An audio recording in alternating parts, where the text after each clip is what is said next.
Hello, everybody. Chuck Holton here, coming to you from Yarmouk, Armenia. Absolutely beautiful day out here. It is about 7 o'clock in the evening right now, and we've got a lot to talk about. There's a lot going on.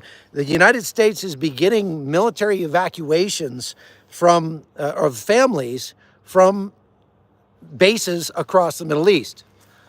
Now, this is families that live on military bases. I didn't realize there were many bases in the Middle East that had families living on them, but I think they're talking more about families of workers at the embassies across there. So places like Bahrain, I didn't know that was not a hardship tour. I thought I didn't know families could go there. I know I've never seen families in Kuwait at military bases, but for the entire CENTCOM region, they are now telling families that they have authorized voluntary departures.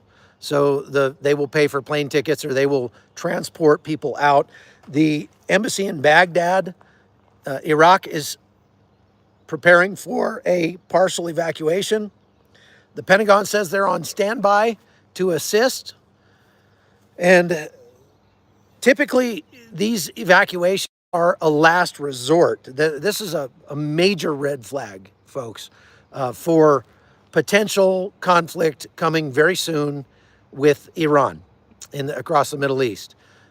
For its part, Iran has been threatening those very same military bases all across the CENTCOM area, and they can hit pretty much anything in the CENTCOM area. So we're talking about everything from Israel all the way up to like Kyrgyzstan and Uzbekistan and Afghanistan. All of that region is CENTCOM. So they are directly threatening bases in Bahrain, Kuwait, Iraq, and Qatar. As if you've been watching my show for any amount of time, you probably already know that we have about 40,000 troops in the region. Now, just to clarify, we're not pulling troops out right now. This is not pulling U.S. troops out of the region. This is allowing families of either U.S. troops or embassy employees to leave if they want to. And again, I think this is a fairly small group of people that are going to have to leave because most of these bases are considered hardship tours and you can't bring your family with you, right? So, folks, thank you very much for watching. We've already got 2,000 people watching. Do me a favor and post where you're watching from. I'd love to go back through and watch just people from all over the world. It's incredible. And especially if you're in the CENTCOM area, if you're in Israel, Jordan, Iraq, Syria, if you're in Turkey, if you're here in Armenia, I'd love to see that you're watching today. We haven't run into anybody in this little town who recognized me yet, but, well, I know I take that back. There was a girl that recognized me this morning, but not because of my journalism, just because we've been up here on tours a lot. So the IRGC commander, his name is, get this, Hussein Salami. I don't know if you pronounce it that way, but your last name is Salami? Okay, good for you. He has gone out to inspect the readiness of the naval forces of Iran. So Iran is gearing up for war. They have been releasing videos. I'm doing this on my phone via Starlink today, or I would be able to show you some of these videos and stuff that are coming out. But the Iranians have been putting out videos of them preparing missiles for launch. And we know they have a bunch. Now, the vast majority of their missiles are short-range missiles, and they're not going to make it to Diego Garcia, and they're not going to make it to, well, even Israel. But they could likely make it to Iraq. They could make it to Oman. They could make it to Kuwait. And they could make it to Qatar. And that's why you're seeing people from those places being told that their families can leave if they want to. Again, just to clarify, we are not pulling troops out of the region. If anything, we're bringing more troops in.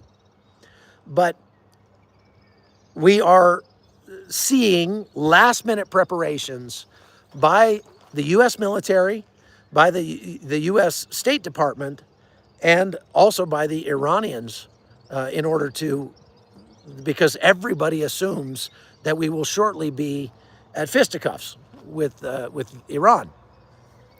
Now, President Trump had a 40-minute phone call with Benjamin Netanyahu yesterday, in which Benjamin Netanyahu said the IDF and the IAF are completely prepared and ready to strike Iran at any moment, anytime. You just say go, give us the green light, and we will take care of this problem as best we can. Now, I think it's, personally, this is just personal note, but it's really sad that Israel feels like they've got to prepare to go it alone and attack Iran without help from the United States, because they could do a much better job, obviously, if they had the help from the United States. As I've mentioned before, Israel does not have any airplanes that can lift those massive ordnance penetrator bombs, 30,000-pound bunker buster bombs that the United States has. Thank you, Tony. Very kind of you. They don't have those bunker buster bombs, and they don't have anything that can carry them. They have very limited refueling capability to keep their aircraft in the air, and it's a long round trip of over 1,000 miles to go from Israel to Iran, and they don't have any place in between where they can land unless the United States was nice enough to let them land on one of their aircraft carriers, one of our aircraft carriers. Israel doesn't have any aircraft carriers.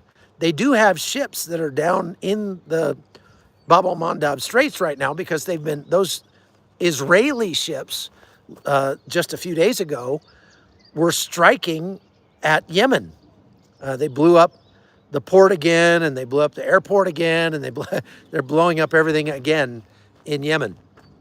And that's in response to the continued missile launches out of Yemen headed for Israel. Now, none of those have, landed in Israel in any way that has caused any damage for some time. But nevertheless, Israel has said, you try to hurt us, we're going to hurt you.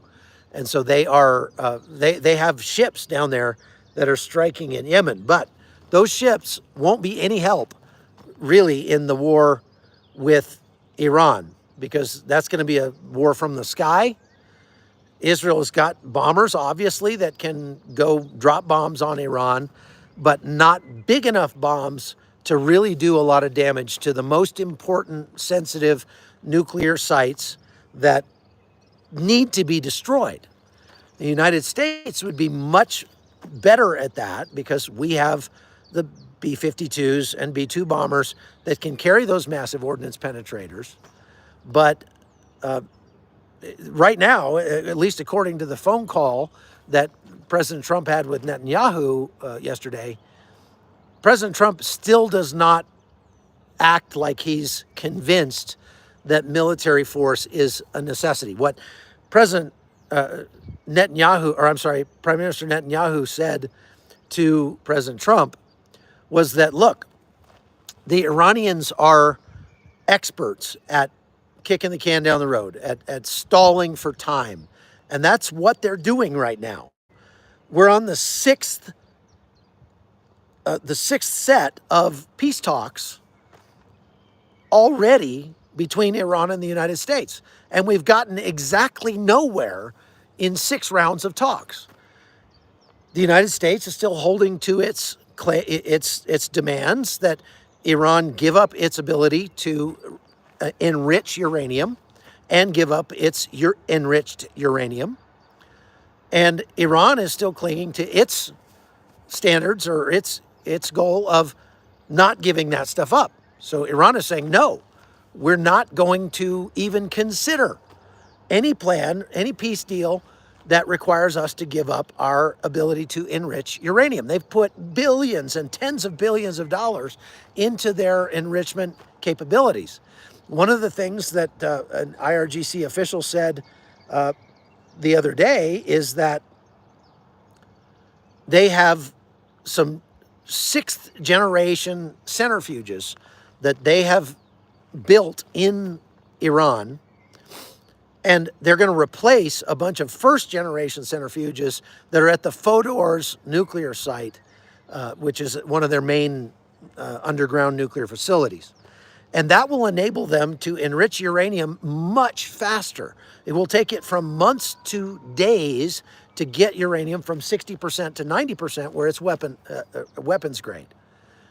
And of course, the United States and Israel are saying that's not happening, okay? So look, the 2-month window has come and gone. We've just passed the 2-month deadline that President Trump gave to Iran to come to a deal with us about getting rid of their nuclear capabilities, or there would be military conflict. So theoretically, tonight should be the night that the U.S. attacks Iran. Now, President Trump said in that phone call with Netanyahu, he still felt like there was value in continuing with the talks. He also said he's less, what did he say? He's less confident or something like that. He's not as confident now that they will be able to come to an agreement with Iran. He just says, I thought Iran was stubborn, not stupid. But they're showing that they are worse than stubborn. They're more than stubborn right now. So Trump says he's less confident about Iran agreeing to stop enrichment. He continued to say, though, Iran will not get a nuclear weapon. They will not be allowed to have that weaponized uranium. So we're very close. And what Netanyahu said to Trump was, you've got to have a credible threat of military force to force these people to the table, or they will just keep doing what they're doing. They're mocking you at this point. And I think President Trump is starting to understand, if he didn't understand that he was being mocked by Russia and by China and by Iran, he's starting to understand that his voter base believes he's being mocked, and he's going to have to do something about that, okay? Now, Iran rejected the latest round of talks and said that they were, quote, maximalist and humiliating. I'm not sure what that exactly means, but they've completely rejected a halt to their enrichment. They claim that they have tested a new warhead delivery system that can deliver a 2-ton warhead. 2 tons. That would be pretty massive. Now, that hasn't been confirmed, whether they actually have that or not. And they may be just saber rattling there and pretending that they've got something like that. But nevertheless, there is rising military activity inside Iran as they prepare for war. And the UKMTO, and I wish I had written down what that stands for, but it's an advisory body for global shipping, came out with an advisory yesterday that said, due to rising military activity in the Strait of Hormuz, the Gulf of Oman, and the Persian Gulf, Iran may be preparing to seize ships. And I would say maybe is an understatement, because they've already said that they were going to. Thank you for that 35 North Korean, whatever that was. I appreciate that. I mean, Iran has already threatened. If they start dropping bombs on us, we will shut down the shipping in our area. And that's something that the Trump administration and the Israelis have got to contend with. Okay? I mean, that's huge. It's huge. Now, there are still, the Iranians are still engaging in GPS spoofing around in the seas around Iran.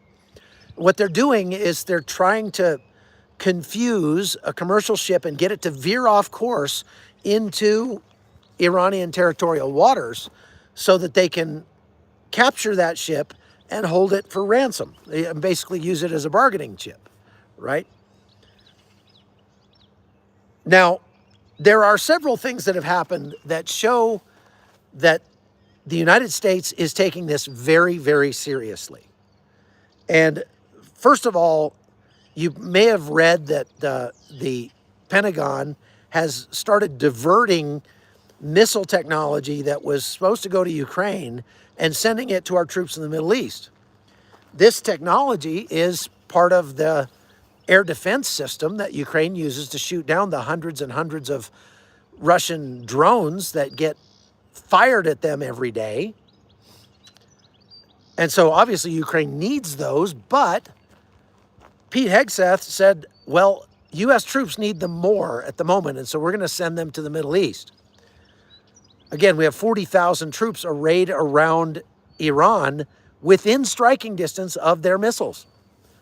So with that being the case, we need as much air defense capability in the region as we can get. And so for the time being, we're going to have to kind of shunt some of that supply that was going to Ukraine and bring it over to the Middle East.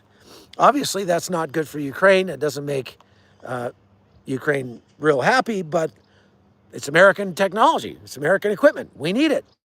And it wasn't like, oh, we don't need it for a year or two. No, it was, we need it right now. And that says that most likely they know something we don't about how close military conflict is with Iran, okay? Now, folks, we got 7,500 people online at the moment. And let me just mention a couple of things to you. First of all, please go to chuckholton.com if you want to support my reporting and help keep us out there on the road bringing you this information. chuckholton.com, you can sign up as a supporter over there and get early access to a lot of my videos. You can get phone calls with me and free copies of downloads of my most recent book, Death of Civilization, and some of my other, documentaries and things like that as well. So please go to chuckholton.com and subscribe over there. Also, make sure that you're subscribed to this channel. About half the people who watch are not subscribed. So please do. That helps and doesn't cost you anything. And then you can get alerted when we're about to go live. Last but not least, make sure you hit that like button. There's only 1,500 likes right now. And it does tell the YouTube algorithm, number one, don't shut down my channel. Number two, show this live to a bunch of people that haven't seen it before.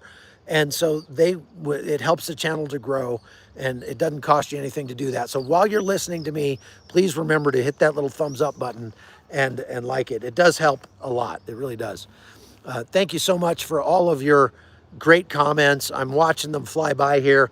If we have a question, put it in all caps, and one of our moderators will try to stick it to the top so that I can see it, or because I may not catch it as it goes by.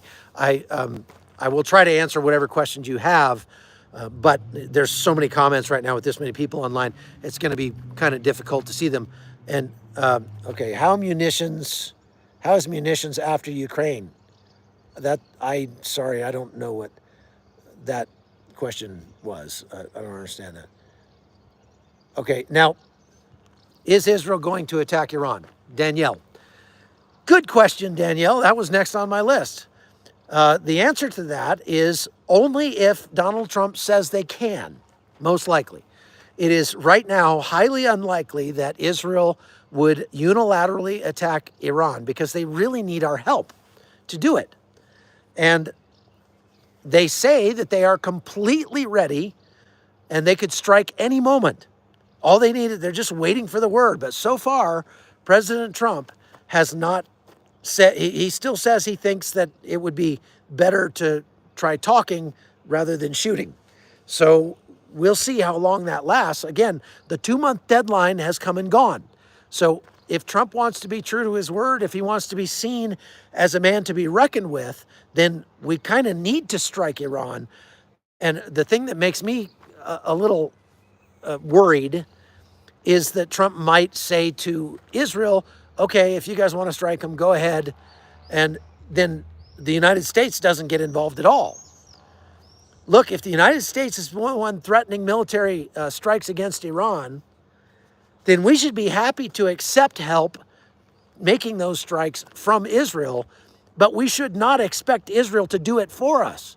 That's like sending your little brother out to fight your battles for you, okay? Question, do we still have our bombers at Diego Garcia? Some of them, not all of them. When will Trump get serious? Good question. Do you believe that Iran could already have nukes? It's possible, but not likely. What I believe is that if they did, Israel would know, because Israel has intel, very, very strong intel inside Iran. And they are going to know, they know what every IRGC general has for breakfast. They know where they sleep. It is really amazing how much information the Israelis have about the inner workings of what's going on in, in Iran. Okay, and now Jacob, that's just being annoying at this point.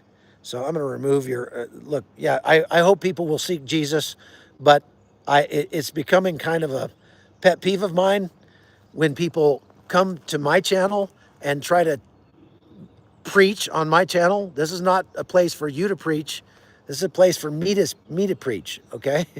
Now, how will this? I missed it. How will this strike affect the United States mainland, sleeper cells, etc.? Well, Iran claims that if they get struck, that they have, quote, a surprise for the United States and Israel. And they could just be all talk, but that could very well be some kind of asymmetric war that is planned in terms of sleeper cells or brush fires or hacking attacks, zero-day exploits, all kinds of stuff like that that could possibly happen. Thank you very much for that $20, whoever sent that. I saw it go by. Donna, very kind of you. Have you heard as to whoa, man, you guys, what's happening June 14th? Yes, I talked about it on my podcast yesterday and the day before. So go watch the last 2 days worth of lives, and I talked all about June 14th. Now, Trump says he still believes a nuclear deal is possible and opposes military action for the time being. Netanyahu has been warning him that Iran is stalling and they have to face a credible threat. Israel believes the negotiating window is closing, and they may have to act independently of the United States if the United States doesn't decide to cook or get out of the kitchen. And we are fast coming to that point. Now, General Eric Kurilla, in his outgoing testimony to Congress, he is the CENTCOM commander, or was, he just left. But he warned that an Israeli strike on Iran could expose U.S. forces in the region to retaliation. And that's why you're seeing preparations being made all across the Middle East, every U.S. military base, and they're sending home families of embassy employees in all of those countries. June 8th, they had a hours-long war council at Camp David with Trump and his top national security team to discuss Iran, the Iran nuclear crisis and the war in Gaza. Now, apparently, one of the other things that President Trump said to Netanyahu in this phone call, which is not very encouraging, is he told Netanyahu, you have to end the war in Gaza. Netanyahu, you have to end the war in Gaza. Now, it's not up to Netanyahu. I mean, look, that you're telling the wrong people. He's doing the same thing with Israel that he's doing with Ukraine. You're going to the defender and saying, you got to end this. You got to stop it. The only way to stop a war is to stop the attacker, the one who's attacking. Okay? And Iran and Russia are the attackers, right? So President Trump telling Netanyahu to end the war, he's barking up the wrong tree. He needs to go call the Ayatollah on the phone and tell him to stop. And then we can, I mean, look, Iran is fomenting all of the violence in the Middle East right now, almost all of it. Turkey is also doing a lot of that as well. So, yeah, that's unfortunate, right? Now, there was another breaking news item that, moving on from Iran now, that I wanted to talk about, and that is the ambush of a GHF convoy inside Gaza, in which 5 GHF, that's the Gaza Health Foundation, that NGO that was started in the United States, that's being run by American former military contractors, okay, and they're passing out meals, over 1 million meals a day now at 4 different distribution sites across Gaza. And Hamas has been threatening people, don't go to those sites and get food. And the people are like, well, I'm hungry, so I'm going anyway. And they go and get food. And Hamas has been shooting the people and has killed a lot of people just for going to get food. And I put up a horrific video on my website just 2 days ago that showed Hamas taking a guy who accepted food from one of these distribution points, and they took a gigantic concrete block about this big and smashed it on his shins and just turned his shins into jello, just broke his legs for taking aid. That's the kind of thing that Hamas has been doing to their own people just for going to get food. But look, it's on video. Somebody says, you're a liar. Oh, yeah? Well, it's on video. What do you think? That's AI?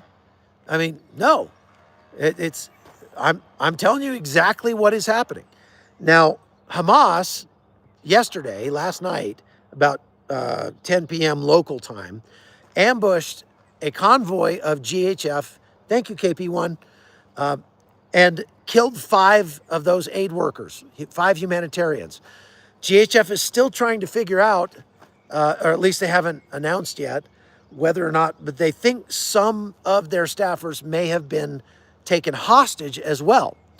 Now, fortunately, none of these people who were killed or taken hostage were Americans. They were not the contractors that are working there. They were unarmed Palestinians who have been hired by GHF to help distribute the food. So they fear that some of them have been kidnapped. So what is Hamas going to do with their own people that they're kidnapping? They're going to hold them for ransom and force their families to pay Hamas money.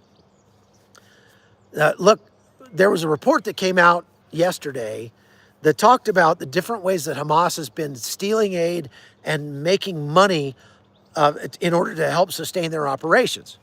And one of those things that they've been doing is going around like a protection racket and forcing everybody. Thank you, Falco, very kind of you.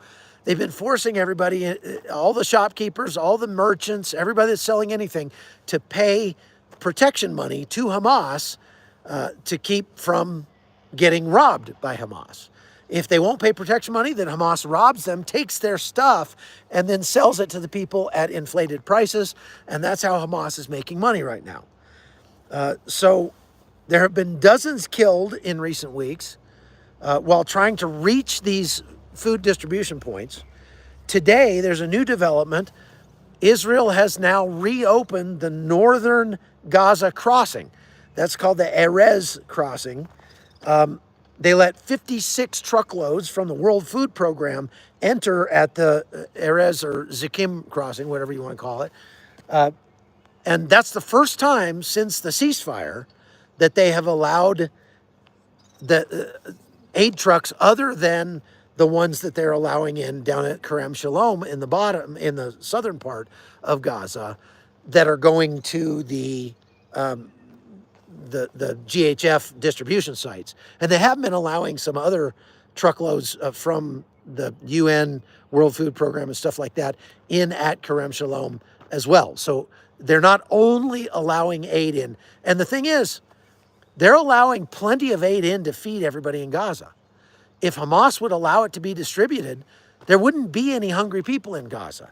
If there are any hungry people in Gaza, it's because Hamas is intentionally weaponizing their own people's hunger against Israel. And you just have to always keep that in mind. You got to be able to, say that to people, because you probably have friends or family who are like, oh, people are starving in Gaza. And yes, and it's all Hamas's fault. 100%. To say nothing of the fact that we wouldn't even be having a war right now with them if it wasn't for October 7th. But there's that, right? The organization in Israel that approves aid going in is called COGAT, approved this move to allow 56 more trucks from the World Food Program into the north, even though right now the north should be completely empty. The IDF has told everybody in the north, get out, go to a safe zone closer to the beach, get out of northern Gaza. But a lot of people refuse to leave. And it's not that they're being defiant against Israel. A lot of those people are refusing to leave because they're afraid that their own neighbors will steal their stuff if their neighbors get back into the, the whole a neighborhood before they do, right? Now, these are strategic signals and warnings. Iran is using asymmetric warfare and threats of, we're going to fire ballistic missiles at U.S. troops in the region. And they claim to be able to hit even U.S. bases in Europe. So Pete Hegseth has ordered all U.S. bases to come up with a plan to protect themselves if we go to war with Iran. Iran is also threatening to take hostages, maritime, take ships hostage and the people on them, disrupt maritime trade, and commit cyber and GPS attacks, not just in the region, but across the world, especially in the United States. So the United States and Israel both face pressure to act fast or risk Iran locking in their a nuclear capability that would then, make it much more difficult to strike at them. If they get a nuclear bomb, it's all over but the crying, right? I mean, even if they don't use it, Iran will be able to do pretty much whatever it wants, okay? So those five aid workers that were killed, again, I just want to clarify, were not American contractors that work for GHF. They were Palestinians that work for GHF that had been hired by the American contractors, okay? Now, let's go on to some more questions. I just, again, point out, folks, please hit that like button. We've got 3,000 likes, and that's great. The more the merrier, and make sure you're subscribed. Also, want to ask that you go to chuckholton.com. We put up a written summary of these lives over at chuckholton.com for our supporters every day. Well, every day I get to it anyway. And right now I'm on a tour here in Armenia. We're staying at this amazing spa hotel here, right there. Look at that hotel. That's where we're staying. There's my Starlink right there, right there. That's how we're coming to you. Thank you for those of you who donated to get the Starlink so that I could do that. It is getting dark out here, and so I don't have a light set up, so I'm going to have to cut it short. But I can answer some questions if you've got questions. So let me go back through here and see if you have any, because there's so many comments. Okay, here's one from Mickey Monger. Do you think Trump is two-faced and showing his true colors? Or, no, I don't think Trump is two-faced. I think Trump is an optimist. And he is trying very hard to bring peace without committing U.S. troops to another war. He campaigned on, the fact that he was going to get us out of these forever wars, and that's what he's trying to do. So, I mean, kudos to Trump for that. But If you're going to make threats, good to see you, Hammond. If you're going to make threats, then you've got to back them up. If you don't back them up, you make yourself irrelevant. And that is concerning, okay? Chuck, will U.S. veto that Saudi-French lead conference in New York City next week? Yes. So what PC is talking about is the Saudis and the French are trying to advance UN resolution that would try to force an end to the war in Gaza before Israel wins. And so, yes, the U.S. has already said that they would, veto that. Starlink. Somebody's asking about the Starlink. I'm very happy with it. For what it is, for it being so small and light, I'm able to put it in my backpack. I mean, I've got this backpack here, right? And I just throw the Starlink in there with a battery. And I have a small battery that'll run the Starlink for 4 hours. So I can go live from anywhere in the middle of this little meadow right here. And I love it. I love it from almost every country. Now, it doesn't work in Israel, and that's unfortunate. I understand why Israel has blocked it, but it's still unfortunate. It just recently was cleared to be used in Armenia. And so I'm probably one of just a handful of people in Armenia that has a Starlink actually right now. But that will change because a lot of people are foregoing their landline internet if it's not reliable and going to a Starlink. I did that at our house in Panama. So maybe, Amy, if you could find the Starlink or link, or maybe Mama Marissa has it, we can put up an affiliate link. And if you click on that link, if you want to go get a Starlink yourself, you can get a month for free by going through our affiliate link. So maybe Amy can find that and put it up. If I think it might be on our link tree as well. I'm not sure. So what do you think about that meme that Trump upload is social media that says he is on a mission from God? I didn't see that. So I'm sorry. Denia? Yeah, I didn't see it. What happened to the Lindsey Graham story? Why hasn't he been charged with anything? I haven't seen that either. I've been too focused on this tour and what's going on in the riots. Can Turkey be removed from NATO? It's not impossible, but it's not easy. If Trump wanted to put Turkey in its place with regards to NATO, he could do it very easily, but it wouldn't require taking Turkey out of NATO. What he'd have to do would be to just forbid any U.S. military, anything, from having anything to do with the Turkish military. And that would essentially ostracize them, cut them off within NATO, and it would make it much easier for them to be gotten out of NATO eventually. Now, there's a problem there because Turkey, we have the Incirlik Air Base in Turkey with a bunch of nuclear warheads. Our nuclear warheads in Turkey. And they're not like suitcase nukes. They're like bus-sized nukes. And so it's not like we could secretly sneak them out of Incirlik without Turkey knowing about it. Turkey would know and would likely take steps to try to stop us.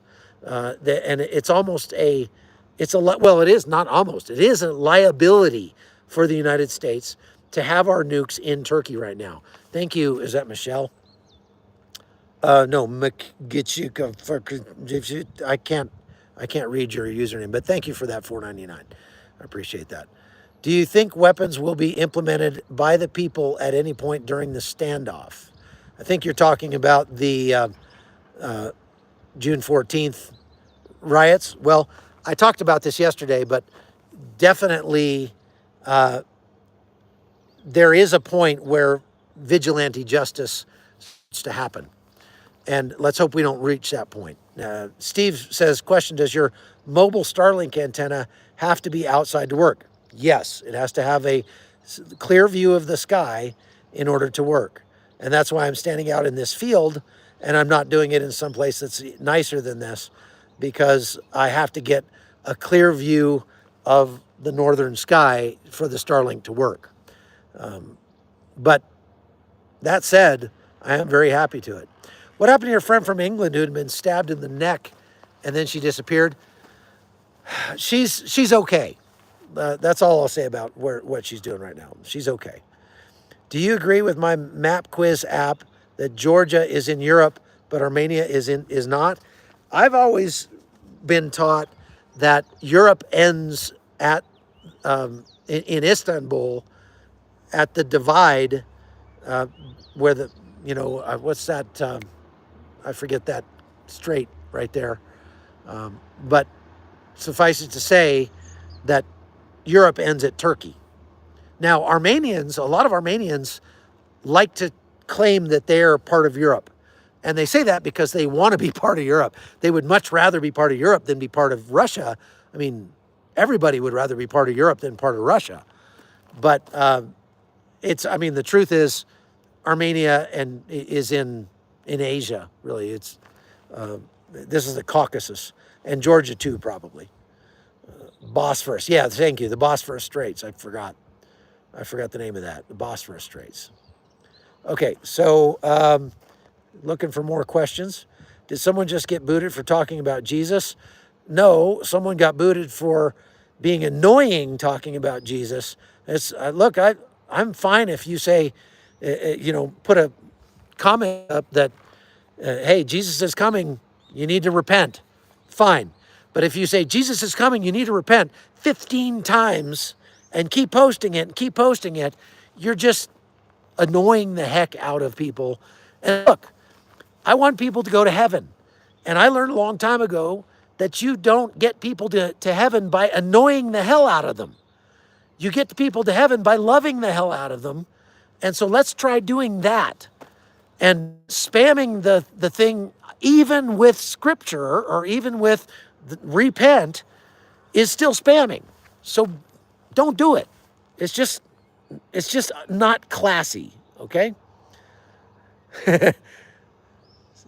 All right, so thank you for sharing all the trustful news.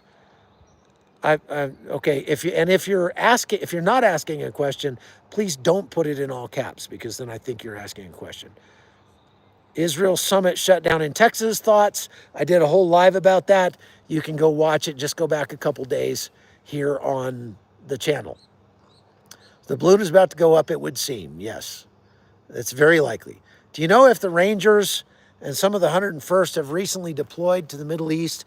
I heard something about they did deploy to the Middle East. That's a good question, Hardcore Raider.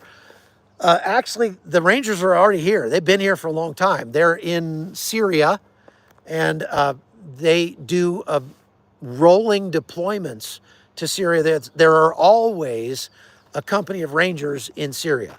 Now, we are drawing down our troops in Syria, so I don't know what our troop strength or anything there is right now. And even if I did, I wouldn't tell you.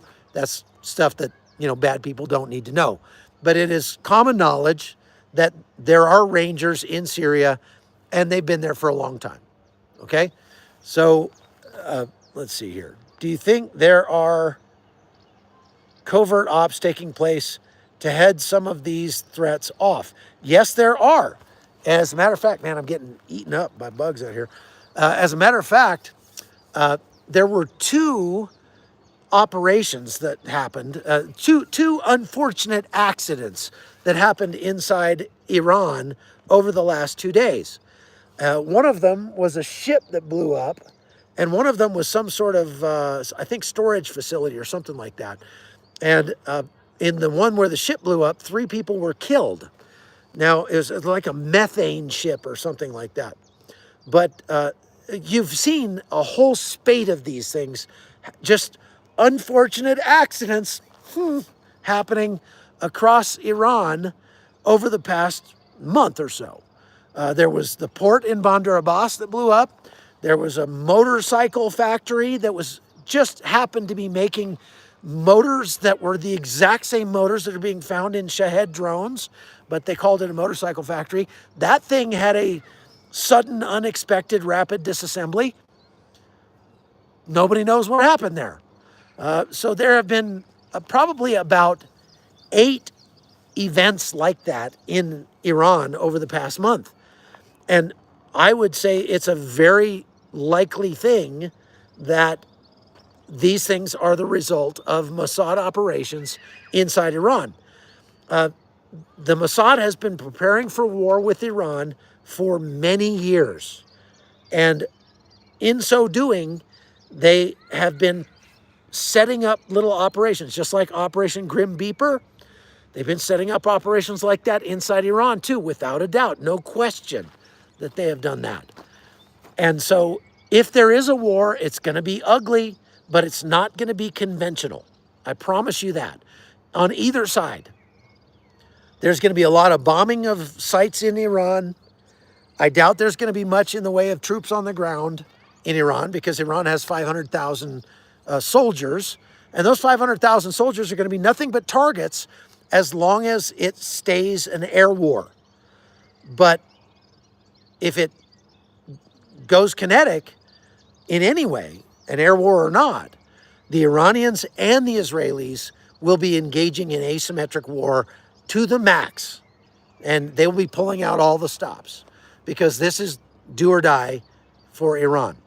And that's probably where I ought to end it right there. Now, I plan to visit Israel in a few weeks. Will it be safe? Don't know, PC. I will be there in a few weeks myself. It'll be safe. You're safer there than you are in England by a long shot. I believe PC is from England. You're safer there than you are in the United States by a long shot as well. You know, the murder rate in the United States is just over 5 per 100,000 people per year. And that's about the global average. The murder rate in Israel, if you're not in West Bank or areas of Judea, Samaria, and the Hebron, the murder rate in Israel is like 0.3. Like, you are so safe, it's ridiculous in Israel, even with the threat of incoming missiles, okay? So that's, with that, I'm going to end it right there, because if I don't, I'm going to miss supper. So God bless you. Thank you very much for watching. Again, please go to chuckholton.com. We'll post links over there to the Starlink affiliate link.